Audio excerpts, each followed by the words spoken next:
Hello అందరికీ. ఇవాళ వంటగది డీప్ క్లీన్ చేద్దాం అనుకుంటున్నాను. చాలా రోజులైంది డీప్ క్లీన్ చేసి. అందుకని ఈ సామాన్లన్నీ చిందరవందరగా పడున్నాయి కబోర్డ్స్‌లో. ఇక ఈరోజు ఆఫ్టర్‌నూన్ నుంచి ఖాళీగా ఉన్నాను కదా! ఏం చేస్తాం, ఇవన్నా సర్దుదాం నీట్‌గా అని చెప్పి ఫిక్స్ అయ్యి స్టార్ట్ చేశాను. తొందరగా అయిపోతుందనుకుంటే 3 అవర్స్ పట్టింది. ఒక సైడ్ మాత్రమే 3 అవర్స్ పట్టింది క్లీన్ చేయడానికి. మిగతాది ఇంక రేపైనా చేద్దాంలే. ఇంతవరకు చేసేసరికి బాగా అలసిపోయాను. సగం చేసేసి ఇంకా వదిలేశాను. మేముండేది అపార్ట్మెంట్లో 2 BHK ఫ్లాటు. ఇది ఏంటంటే 12 ఇయర్స్ అయింది కన్స్ట్రక్షన్ చేసి. ఇంతకుముందు యూజ్ చేసిన వాళ్ళు ఎలా యూజ్ చేశారో ఏమో తెలీదు గానీ, ఇక్కడ చూడండి కబోర్డ్‌లో ఇవన్నీ మరకలు. మనకి ఫ్లాట్ రెంట్‌కి ఇచ్చేటప్పుడు పెయింట్‌లేసే ఇచ్చారు. పెయింట్లు వేసినా కూడా అడుగునున్న ఈ మరకలనేవి పోలేదు. మరి ఏమైందో ఏమో తెలీదు. దాన్ని ఎంత క్లీన్ చేసినా కూడా పోవట్లేదు. ఇక చేసేదేమీ లేక నాకు వీలున్నంత వరకు నేను క్లీన్ చేసేసి మిగతాది వదిలేస్తున్నాను. ఇంట్లో వాళ్ళైతే ఎందుకు పద్దాక రుద్దడం, కడగడం, మంది కాదు కదా ఫ్లాటు. రెంట్‌కుండేదాన్ని ఇంతలా క్లీన్ చేయడం ఏంటంటారు. రెంట్‌కున్న సొంతయి అయినా క్లీన్ చేసుకోకపోతే మనం రోజు ఉండేది మనమే కదా! క్లీన్ చేయకుండా నీట్‌గా లేని చోట ఎలా ఉండగలము? పొద్దున్న లేస్తే వాడుకునేది మనమే కాబట్టి ఇల్లు ఎప్పుడు నీట్‌గా ఉంచుకోవాలి. అది మనదా, పక్కనోళ్ళదా అనేది తర్వాత విషయం. ఈరోజు నేనన్నాను, ఈ షెల్ఫ్‌లు ఇంతకుముందు వాడిన వాళ్ళు ఎలా వాడారు అని. మనం ఖాళీ చేసేసాక మనం ఎలా పడితే అలా చేస్తే మనల్ని అంటారు అనే విషయం పక్కన పెడితే, అసలు నేనైతే అస్సలు వాడలేను ఎలా పడితే అలా ఉంటే. దీన్ని ఆల్మోస్ట్ పోగొడదామని చెప్పి అన్ని రకాల ట్రై చేశాను. ఈ కబోర్డ్‌లో ఉన్న మరకలు నా వల్ల అయితే అస్సలు అవ్వలేదు. ఇక పోయినంత వరకు పోతాయని చెప్పి ఇక నా వంతు నేను చేయగలిగినంత నీట్‌గా అయితే చేశాను. ఇక మిగతాది ఇంకా వదిలేశాను. ఇంకా షింక్‌లో కూడా అందరి షింక్‌లు అయితే అలా ఉండవు. ఇది బ్లాక్ వచ్చేసింది షింక్‌లో స్టీల్ కూడా. ఏంటంటే లాస్ట్ టైం యూజ్ చేసిన వాళ్ళు ఇందులో యాసిడ్ పోసారంట. యాసిడ్ పోస్తేనే అలా వస్తదని చెప్పి అందరూ అంటున్నారు. ఇక అందుకని దాన్ని ఎంత రుద్దినా అది పోలేదు. వంటగది మాత్రం నాకంత నచ్చలేదు ఈ ఇంట్లో. అది మటుకు కబోర్డ్స్ కానీ, షింక్ కానీ ఏవి నీట్‌గా లేవు వంటగదిలో. ఇక ఆ స్టవ్ ఉన్న ప్లాట్‌ఫామ్ మాత్రం నేను తుడిచి కొంచెం షైనింగ్ వచ్చింది ఆ రాయి. ఫస్ట్ వచ్చినప్పుడు అంత షైనింగ్ లేదు. ఇక మిగతా ఇల్లు మొత్తం అంతా బానే ఉంది. ఫస్ట్ క్లాస్‌గా లేకపోయినా పర్లేదు, ఉండొచ్చు. అంత తీసేసేటట్లేం లేదు. ఇకపోతే ఇప్పుడు తుడిచిన కబోర్డ్ ఒక రకం అయితే, ఇదైతే మరీ దారుణంగా ఉంటుంది. ఇక నాకైతే ఒక్కోసారి ఈ తుడవాలన్న ఇంట్రెస్ట్ కూడా చచ్చిపోతుంది దీన్ని చూస్తే. ఎంత తుడిచినా ఇంతే కదా అన్న ఫీల్ వస్తది ఒక టైంలో. అలా అనుకోని అంతే వదిలేసి ఇంకా ఎక్కువైపోతుందేమోనని మళ్ళీ వెంటనే అనిపించి, ఇంకేం చేయలేక తుడిచినంత వరకు మనకు వీలున్నంత వరకు క్లీన్ చేయకపోతే ఎలాగని చెప్పి క్లీన్ చేసేస్తున్నాను. ఈ షెల్ఫ్స్‌లో న్యూస్ పేపర్లు కాకుండా వాల్ స్టిక్కర్ అయితే ఆర్డర్ చేశాను. అది ఇంకా రాలేదు. సరే ప్రెజెంట్ న్యూస్ పేపర్లు అయితే వేసేద్దాం అనుకొని ఈ రోజుటికి న్యూస్ పేపర్లు అయితే యూజ్ చేస్తున్నాను. నీట్‌గా ఈ బూజు మొత్తం దులిపేసి గోడలకున్నవంతా వేస్ట్ క్లాత్‌తో తుడిచేసుకొని న్యూస్ పేపర్లు వేసేసి ఎక్కడియక్కడ డబ్బాలు మొత్తం సర్దేశాను. సర్దేటప్పుడు కూడా ఈ డబ్బాలన్నిటికీ మూతల మీద డస్ట్ ఉంటుంది కదా! అది కూడా ఒక నాప్కిన్ పెట్టుకొని ఇలాగా నీట్‌గా తుడిచేసుకొని సర్దేసుకున్నాను. కనీసం మంత్లీ ఒకసారైనా ఇలా డీప్ క్లీన్ చేసుకుంటే షెల్ఫ్‌లు అనేవి నీట్‌గా ఉంటాయి. ఇంకా అక్కడక్కడ నాప్థలిన్ బాల్స్ అన్నా వేద్దాం అనుకుంటున్నాను. అవి ఇంట్లో లేవు. ఇక రేపన్నా తెప్పించి అవి కనుక ఉంచితే ఈ కబోర్డ్స్‌లో స్మెల్ రాకుండా ఉంటుంది. ఇవేంటంటే గోడలు కొంచెం తడి తడిగా అలా అయిపోయినాయి కదా! దానివల్ల వేరే రకమైన స్మెల్ వస్తుంది. వాటి కోసం అవన్నీ తెప్పిద్దాం అనుకుంటున్నాను. ఇకపోతే ఇవొచ్చేసి ఇక్కడ కనిపిస్తున్నాయి కదా! ఈ క్యారియర్లు ఇవన్నీ ఏదో ఫంక్షన్‌కి వెళ్ళినప్పుడు గిఫ్ట్లు ఇచ్చినవే. ఈ ప్లాస్టిక్ బాక్సులు ఇవన్నీ నేను కొనలేదు. ఇవన్నీ రోజు వాడేవి కాదు కాబట్టి పైన లాస్ట్ షెల్ఫ్‌లో పడేశాను. అక్కడే ఉంటాయి. అవి ఇంకా కదిలించాల్సిన అవసరం లేదు. ఇక ఈ కింద 2 షెల్ఫ్‌ల్లో రోజు వాడుకునేవి సరుకులు పోసిన డబ్బాలన్నీ ఈ కింద ఉన్నాయన్నమాట. ఈ డోర్లన్నీ నార్మల్‌గా స్కాచ్ బ్రైట్ పెట్టి తడిచేసి తుడిస్తే పోలేదు. అందుకని ఇంకా స్క్రబ్బర్ తీసుకొని బాగా రుద్దేసి 1, 2 సార్లు స్కాచ్ బ్రైట్ తడిపేసి ఇలాగ తుడిచాను. కొంచెం పర్లేదనిపించింది.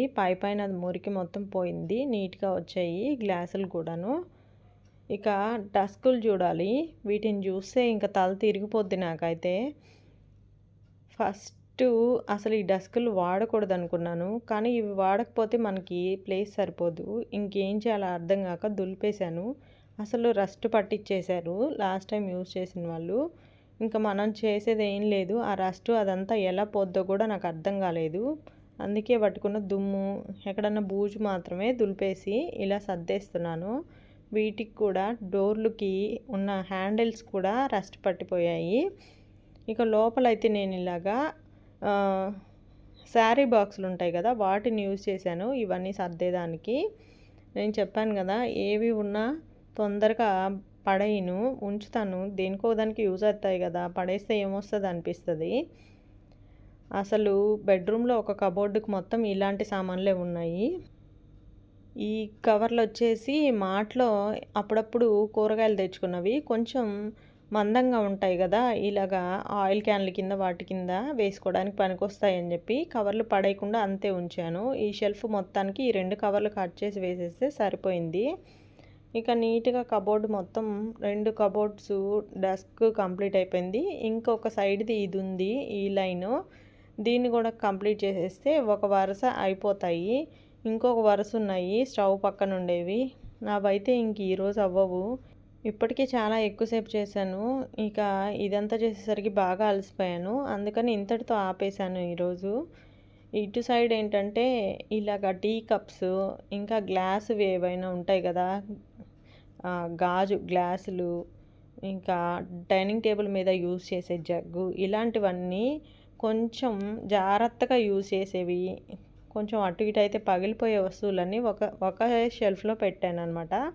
ఇంకా దాంట్లో ఇంకేమీ పెట్టలేదు. ఎందుకంటే తీసేటప్పుడు దేనికోసమన్నా తీసేటప్పుడు ఇవి తగిలితే పగిలిపోతాయని చెప్పి నేను అందుకే టీ తాగడానికి గ్లాసులే యూజ్ చేస్తాను, కానీ కప్స్ ఉన్నా కూడా యూజ్ చేయను.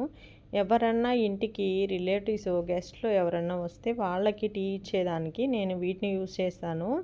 ఎవరైనా వచ్చినప్పుడు ఈ గ్లాసులు కూడా కూల్ డ్రింక్స్ తాగడానికి యూజ్ చేస్తాను, కానీ మేమైతే యూజ్ చేయము. ఇంతకుముందు గ్లాసులు అయితే యూజ్ చేసాము, మా పాప ఒకటి పగలగొట్టేసింది. ఇంకా వాటిని మెయింటైన్ చేయడం చాలా కష్టం. ప్రతిసారి నీట్గా జాగ్రత్తగా చూసుకొని ఆ షింక్లో జాగ్రత్తగా పెట్టి క్లీన్ చేసుకోవాలని చెప్పి వాడట్లేదు. ఇక ఈ పేపర్లన్నీ తీసి ఇలా పక్కన పడేసి ఒక్కొక్క షెల్ఫ్ దులిపేద్దాం. మరి అయితే ఇటు సైడ్ కూడా ఈ ప్లేట్స్ కూడా అంతే. ఎవరికైనా గెస్ట్లు వచ్చినప్పుడు వాళ్ళ తినడానికి కోసం అని చెప్పి నేను ఈ సెట్ అయితే కొన్నాను. బాగా ఎక్కువగానే డస్ట్ పట్టేసి ఉన్నాయి. ఇక్కడ ఏంటంటే రోడ్డు మీద వెహికల్స్ ఎక్కువ వెళ్తాయి, బాగా ట్రాఫిక్ ఉంటుంది. మనం రోజు క్లీన్ చేసుకున్నా కూడా పని ఉంటుంది. ఇక హాల్లో అయితే రోజు తుడుస్తున్నా దుమ్ము పడతానే ఉంటుంది. డోర్ తీసామంటే ఇంక అంతే, మనకి చేత్తోటి టీపై మీద కానీ అలా వేలుతోటి అలా రాసామంటే లెటర్స్ పడిపోతాయి, అంత దుమ్ము ఉంటుందన్నమాట. తెలియకుండా వచ్చేస్తుంది గాల్లోనే, ఈ వెహికల్స్ వెళ్ళడం ఎక్కువైపోయి. అందుకని తుడుచుకుంటూనే ఉండాల్సి వస్తుంది ఎప్పుడు. ఇవన్నీ కూడా జాగ్రత్తగా ఇలా సర్దేశాను. అప్పుడప్పుడు ఏదైనా చట్నీ చేసుకున్నప్పుడు గిన్నెల్లో వేస్తే స్టీలివ్ కదా, అవి తుప్పు పడతాయని చెప్పి జాడీ తీసుకొచ్చుకున్నాను. నేను ఈ మధ్యకాలంలో పచ్చడి అయితే చేయలేదు, అందుకని దాన్ని కూడా కడిగేసి నీట్గా లోపల పెట్టాను. ఇక ఈ షెల్ఫ్ మొత్తం ఇలాగా మసాలాలు, ఇంకా కొన్ని వంటకి యూస్ చేసే సామాన్లు మొత్తం ఈ షెల్ఫ్లో ఉన్నాయి చూడండి. వీలున్నంత వరకు గాజు సీసాల్లోనే ఉంచి పెట్టాను. కొన్ని కుదరని మాత్రమే ప్లాస్టిక్ డబ్బాల్లో పోసి పెట్టాను అనమాట. ఇక కింద లాస్ట్ షెల్ఫ్ వచ్చేసి, పైన వచ్చేసి హాట్ బాక్సులు, అవి ఎప్పుడో యూజ్ చేసాయి కాబట్టి పైన పడేసాను. కింద లాస్ట్ దాంట్లో మిక్సీ జార్లు, ఇంకా ఇడ్లీ పాత్ర, ఒక సైడ్ గ్యాప్ ఉంది, అందులో కుక్కర్ పెట్టేస్తే సరిపోద్ది అనుకుంటున్నాను. మనం వంట చేసేటప్పుడు తీసుకోవడానికి దగ్గరగా ఈజీగా ఉంటుందని చెప్పి అక్కడైతే ఉంచాను. మొత్తానికి ఎలాగలాగా ఒకవైపు అయితే క్లీన్ చేసేసాను. ఇక మొత్తం చిమ్మేసి పేపర్లు మొత్తం తీసేసి నీట్గా మాప్ పెట్టేస్తున్నాను. ఓకే ఫ్రెండ్స్, చూసారు కదా కిచెన్ని ఎలా ఆర్గనైజ్ చేసుకున్నానో. వీడియో నచ్చితే లైక్ చేయడం మర్చిపోకండి. అలాగే మరిన్ని మంచి మంచి వీడియోస్ కోసం మన ఛానల్ని సబ్స్క్రైబ్ చేసుకోండి.